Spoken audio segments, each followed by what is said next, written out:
Hello बच्चों, मैं जयनाथ राही, जीव विज्ञान शिक्षक। बच्चों, आज हम कक्षा 12 के विषय जीव विज्ञान के अंतर्गत पाठ 15वां है, जैव विविधता एवं संरक्षण। उसके अंतर्गत एनसीईआरटी में एक विशेष टॉपिक दिया गया है जिसका नाम है जैव विविधता के प्रतिरूप, पैटर्न्स ऑफ बायोडाइवर्सिटी। आइए देखते हैं। पृथ्वी पर जैव विविधता का वितरण क्या है? असमान है। क्या मतलब है कि कुछ क्षेत्रों में जैव विविधता अधिक होती है जबकि कुछ क्षेत्रों में जैव विविधता कम पाई जाती है।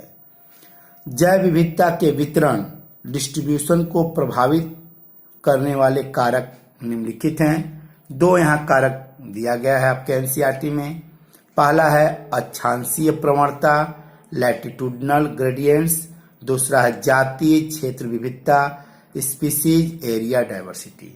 इन दो माध्यम से हम ये देखेंगे कि कहाँ पर जैव विविधता अधिक है और कहाँ पे कम है। इस तरह कह सकते हैं कि पृथ्वी पर जैव विविधता का वितरण क्या है? असमान है। किन कारणों से? इन दो कारणों से। पहला जो कारण है अक्षांशीय प्रवणता, जिसको हम बोलते हैं लैटिट्यूडनल ग्रेडियंट। इसको समझने से पहले हम इस चित्र को पहले समझेंगे। समझते हैं। ये मान लीजिए हमारी पूरी पृथ्वी है, गोलाकार है। अब देखते हैं ऊपर जो आपका बिंदु है वह नॉर्थ पोल कहलाता है, जिसे उत्तरी ध्रुव कहते हैं। ठीक इसके विपरीत यह जो ध्रुव है वो उसे दक्षिणी ध्रुव, साउथ पोल कहते हैं। कितना डिग्री इसका मान होता है? ये 90 डिग्री पे होते हैं। यह भी क्या होता है? 90 डिग्री पे होते हैं। बीच में एक रेखा जाती है, ये जो क्षेत्र है इसे हम बोलते हैं क्या? भूमध्य रेखा। क्या बोलते हैं?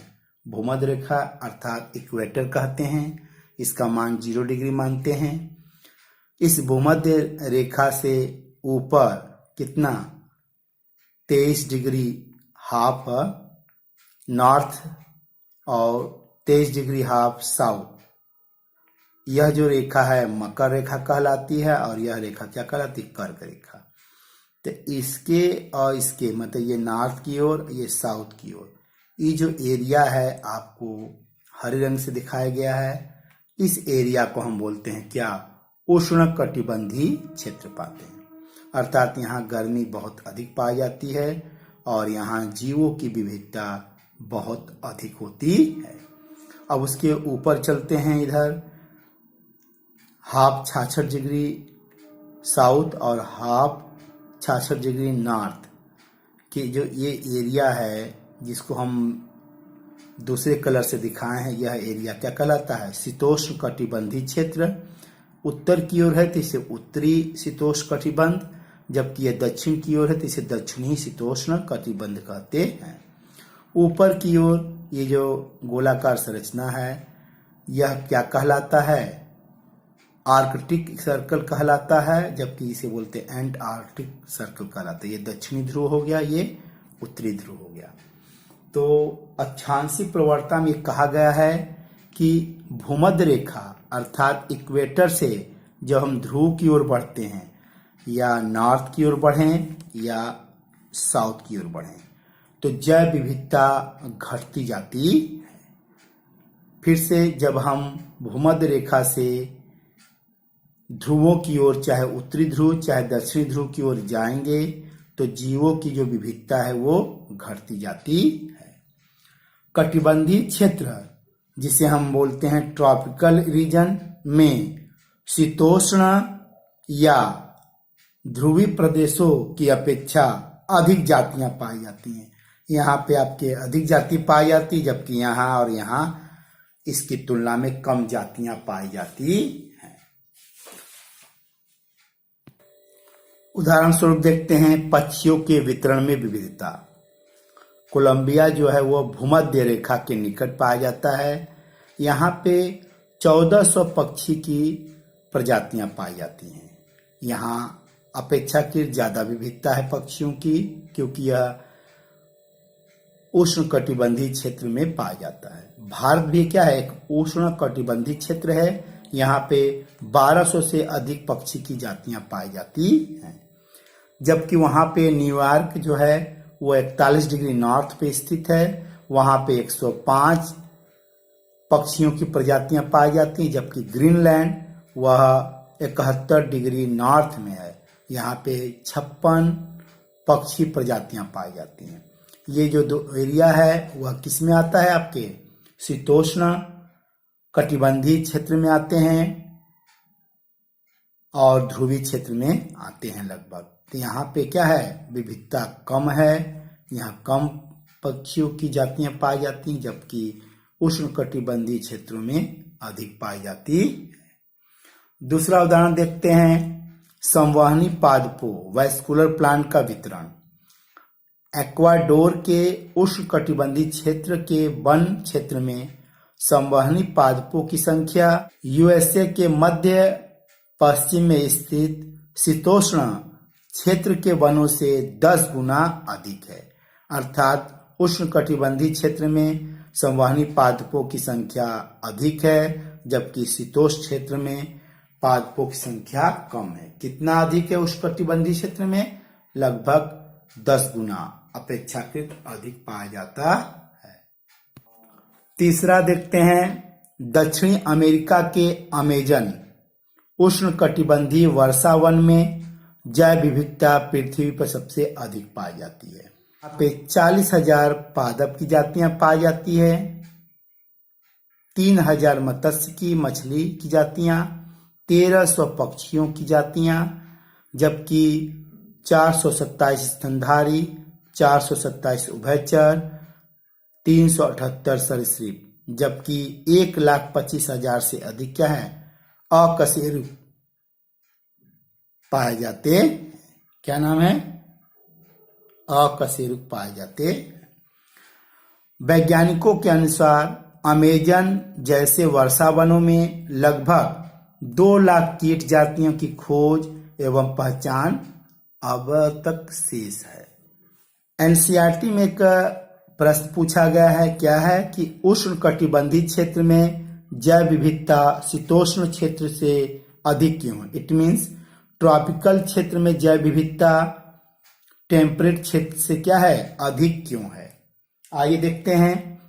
पहला कारण है, उष्ण कटिबंधीय क्षेत्र में जाति उद्भव को पर्याप्त समय मिला है। क्या मतलब है कि प्राचीन समय से शीतोष्ण क्षेत्र में बार बार हिमनदन ग्लेशिएशन होता रहा है, जिससे बहुत सी जातियां विलुप्त हो गई हैं। अर्थात नई जातियां कम विकसित हुई हैं क्योंकि इनको कम समय मिला है। उष्ण कटिबंधीय क्षेत्र में हिमनदन मतलब बर्फ की बरसात क्या वहां पे नहीं होती है, इसलिए वहां पे काफी समय मिला जाति उद्भव को, इसीलिए उष्ण कटिबंधीय क्षेत्र में जैव विविधता अधिक है। दूसरा है, उष्ण कटिबंधीय क्षेत्र में पर्यावरण में अपेक्षाकृत कम मौसमी परिवर्तन होते हैं, अर्थात स्थिर पर्यावरण से जाति समृद्धता बढ़ती है। उष्ण कटिबंधीय क्षेत्र में मौसम परिवर्तन न के बराबर कम होता है, अर्थात वहां का पर्यावरण स्थिर होता है।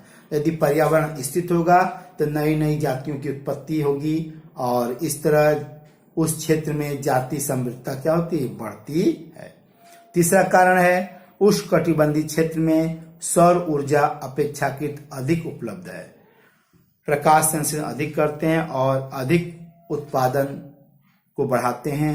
यदि उत्पादन अधिक बढ़ेगा तो वहां जीवों का निवास बढ़ेगा, इस तरह अधिक जैव विविधता पाई जाएगी। यही कारण है कि उष्ण कटिबंधीय क्षेत्र में जैव विविधता शीतोष्ण क्षेत्र से अधिक होती है। अगला देखते हैं जैव विविधता के प्रतिरूप में। दूसरा है जाति क्षेत्र संबंध, जिसे हम बोलते हैं स्पीसीज एरिया रिलेशनशिप। इस संबंध को जर्मन के महान प्रकृतिविद एवं भूगोल शास्त्री अलेक्जेंडर वान हम्बोल्ट ने दक्षिणी अमेरिका के जंगलों में गहन खोज के बाद दिया था। इस संबंध को, जिसे हम बोलते हैं जातीय क्षेत्र संबंध। किसी भी दिए गए क्षेत्र की जाति समृद्धि अन्वेषण क्षेत्र के साथ केवल एक हद तक ही बढ़ सकती है। अर्थात अन्वेषण का हम क्षेत्र बढ़ाएंगे तो जाति समृद्धि बढ़ेगी, लेकिन एक समय ऐसा आएगा कि ज्यादा अन्वेषण क्षेत्र बढ़ा देंगे तो वहां पे जाति समृद्धि बढ़ती नहीं है। यहाँ एक चार्ट आपके सामने प्रस्तुत है। ये जो है ये क्षेत्र को दर्शाता है, ये है जाति समृद्धि को।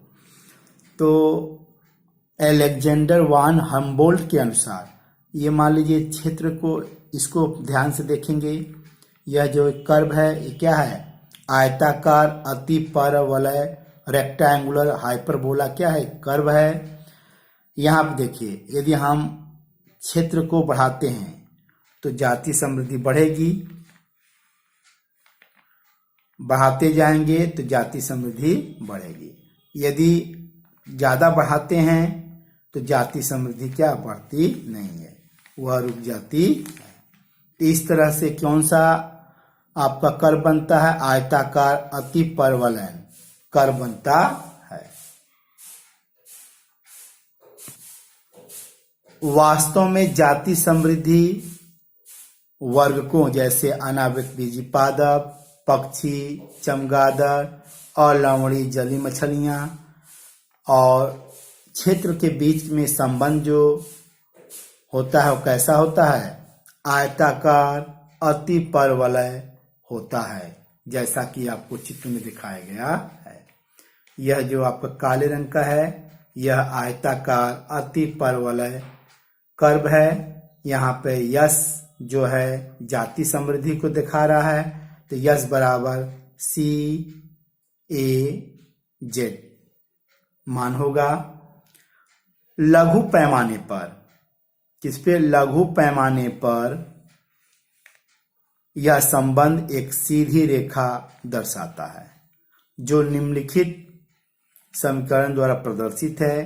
कौन सा समीकरण है, log S बराबर log C plus Z log A, जहां पर यस जो है आपका क्या जाति समृद्धि है, स्पीसीज रिचनेस है, जबकि ए जो है आपका क्षेत्र है, जेड है जो रेखीय ढाल है, रिग्रेशन कोफिशिएंट है, और जबकि सी जो है अंत खंड है, इंटरसेप्ट है। वैज्ञानिकों के अनुसार जेड का मान क्या होता है, 0.1 से लेकर 0.2 परास होता है। इस तरह बच्चों हमने कौन सा टॉपिक पढ़ा, जैव विविधता के प्रतिरूप। इसके अंतर्गत हमने पढ़ा क्या, अक्षांशीय प्रवणता और जाति क्षेत्र संबंध। ये दो कारक जो हैं वह क्या करते हैं, जैव विविधता को प्रभावित करते हैं। इसीलिए जैव विविधता का वितरण क्या है, असमान है, कहीं पर अधिक है कहीं पे कम है। तब तक के लिए नमस्कार, धन्यवाद।